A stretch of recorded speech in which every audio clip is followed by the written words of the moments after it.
Only 3 months later, Lincoln returned to Gardner's studio. With him, his secretaries John Nicolai and John Hay. Being in a room photographing powerful people is where it's at for me. When you sit somebody down for a formal portrait, they have to be relaxed. They can't be uptight.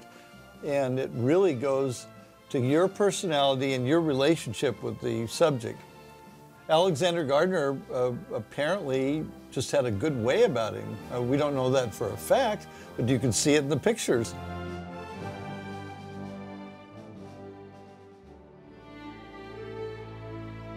The relationship ended in February 1865, the last time the two men would meet. Lincoln brought his son, Tad, to Gardner's studio. It was the session that produced the masterpiece of presidential photography. This photograph is what we refer to here at the National Portrait Gallery as our Mona Lisa. It's an extraordinarily rare photograph of Abraham Lincoln by Alexander Gardner, taken in February of 1865 here in Washington, D.C. It's known as the crack plate portrait of Lincoln because, of course, the great crack that you see in the top half of the picture. When the negative, the glass plate, was cracked during processing, this little streak that goes across here, he made one print of this and then destroyed the negative, which is, I'm just glad there's a print, but as a photographer, I can understand that. He said, well, it's ruined, that's it. Yeah, because he thought this was a failure. One of the things I love about this picture, and that Gardner kind of hones in on the subject, is there are bags under the eyes, the wrinkles here, little gray in the beard. The war has taken an extraordinary toll on him, and I think it's reflected here. I mean, here he is only a few weeks before his second inaugural, and it's obviously a very optimistic time. He's been reelected. The war is coming to an end. He sees that the second term is going to be about new beginnings, and I think that some of that explains the sort of smile on his face. Well, also what's interesting to me is that a lot of the pictures of Lincoln, his tie is skewed. It's like, I like that about him. The guy is more concerned about other matters than the way he looks. And I worked for President Ford, of course. And one of the pictures I took that I know his wife didn't like, he's wearing striped pajamas and a plaid bathrobe, but it shows the personality of the man. And the way he was dressed, the fact that Lincoln didn't appear to care about how he looked so much. Absolutely. Of course, Mary Todd Lincoln was oftentimes critical of her husband's appearance, but he was a man who didn't get caught up in all of those kind of social niceties.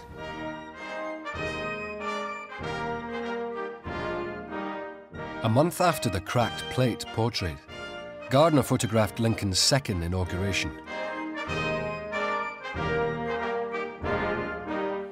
A month after that, the war was essentially over. Gardner traveled south to photograph what little remained of Richmond, the Confederate capital.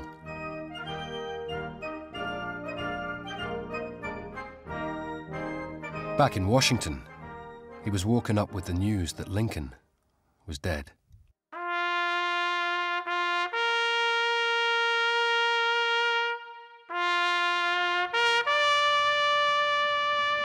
The evening of Good Friday, 5 days after the official Confederate surrender, Lincoln and his wife had been enjoying a light comedy, Our American Cousin, at Ford's Theatre.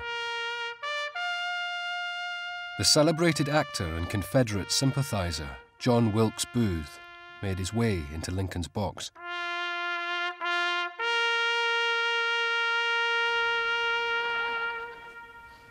A single bullet from his Derringer pistol fatally injured the president. He would die the next morning. There's an enormous manhunt for John Wilkes Booth and his accomplices, but it's hard for us to understand today. You couldn't just send a picture around very easily. You had to get people to know what these people looked like, what were their names, how could you find them. One of the ways they did this was by reproducing photographs and Alexander Gardner was in a great position to be able to reproduce those photos. Not only did he have a very popular and successful operation behind him that knew how to do this already, but he had either taken or more likely secured and had access to a photo of John Wilkes Booth. He was commissioned, his firm was commissioned to make these wanted posters that were printed up in great quantity and distributed around. Telegraph offices were abuzz with where the conspirators were. Ultimately, John Wilkes Booth was caught and killed at the Garrett farm in Virginia. Booth's assassination of Lincoln was only one part of a larger scheme that targeted the victorious Union leadership. Several of the conspirators were captured alive and held on board ironclad warships berthed in Washington Harbor. More photos were taken of this guy, Lewis Payne or Lewis Powell, or several other names on board. 10 photos taken of this gentleman. There are hardly 10 photos taken of anybody in the Civil War. They're extremely rare to have multiple shots, and yet, in different poses, handcuffs on and off, hat on and off, head on and in profile. Lewis Powell was very well covered. It's really interesting, actually, that Gardner started something that is very common now, recording people who are suspected of crimes head-on and also in profile. This is something that is either the first or a very early version of that actually being done in the case of Davy Harrell, who didn't actually do much on the night of the actual assassination, but did travel with Booth and stayed with him until Booth's bitter end and was yanked out of the Garrett farm right before Booth was killed. George Atzerodt, who was supposed to kill the vice president, went to his hotel room right outside it and lost his nerve right before he could commit any sort of a crime. All 3 men were sentenced to hang, along with one woman, Mary Surratt. She had been found guilty of hosting and assisting the conspirators. The execution was to take place at the Washington Arsenal. Gardner's was the only photographic team given permission to attend. The photographs he took on that July afternoon in 1865 were the most disturbing, the most shocking of his career. On July 7th, 1865, at around 1 o'clock to 2 o'clock in the afternoon, some 50 feet behind us here at the corner of the tennis courts is where the scaffolding was set up to execute the Lincoln conspirators. As they were getting ready for the execution here, they had young women selling lemonade. Get your lemonade, watch the traitors hang. And it was incredibly hot and incredibly humid, so people needed something on their stomachs, especially to settle them down as they were about to watch an execution. Gardner and his colleague, Timothy O'Sullivan, positioned 2 cameras behind these open windows. One large plate camera, one stereoscopic. This would be the first execution ever photographed.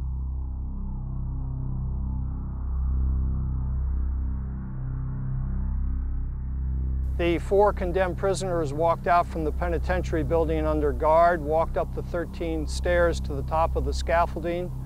There the order was read for their execution by Hartcraft, the Union officer in charge of the physical execution.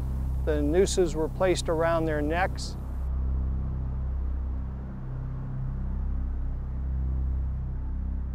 The umbrella was held over Mrs. Surratt's head, and then everyone stepped away. The signal was given. The props were taken out from underneath the scaffolding, and the 4 prisoners dropped to their execution and deaths. This is the moment actually where they pulled them out, and there's motion here. It's not only a sequence showing the events as they happen, but these are the work of a really great photographer, somebody who knew how to tell a story with his camera.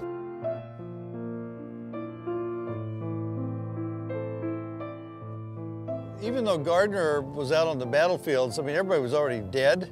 I mean, this is watching somebody really die in front of your eyes, and to have the sensibilities to keep shooting away. I give him a lot of credit for that. It takes a very dedicated professional.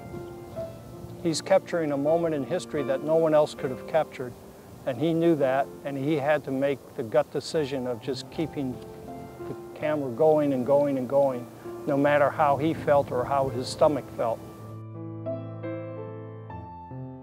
Gardner's final image was made from 2 square exposures, stitched into one panoramic photograph.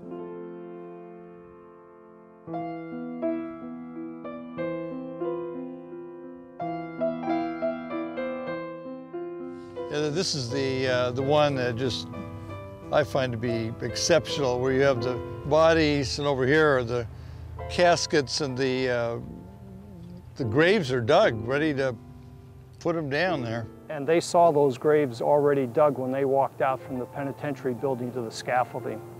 That is a most amazing photo to me. That I think that picture, to tell the story in one frame is what it's all about, and this picture does the trick.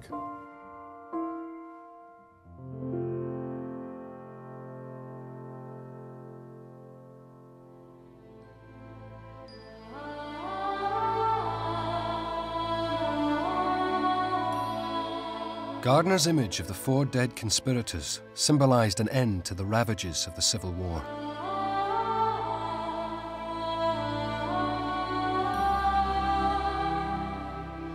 Gardner himself was only 43. His career was far from over. He published a collection of his Civil War photographs. In it, he wrote, "Here are the dreadful details. Let them aid in preventing such another calamity falling upon the nation." After the destruction of the Civil War, Gardner turned his camera towards the building of modern America. He traveled west to photograph the new railroads, the new cities. I've often thought that he needed to get out of Washington. He needed to leave this war behind. This was a really horrific 4 years of bloody conflict. And I think that by going west, he was looking to kind of turn the page, both in his own life and a chapter in American history.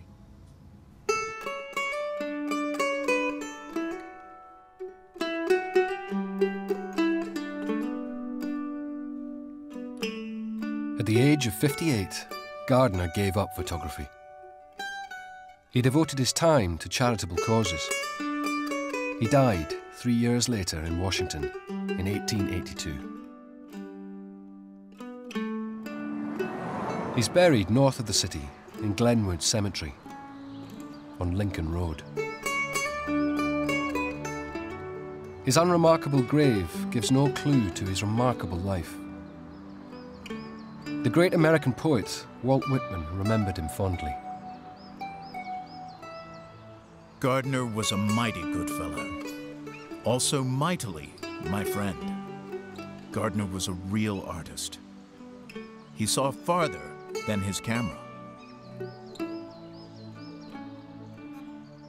His coverage not only of people, and certainly he was a good portrait photographer, but the photographs that he took on the battlefields of the Civil War, particularly the hangings of the Lincoln assassination conspirators, are just right up there in history with not only an incredibly important event, but he covered it so well.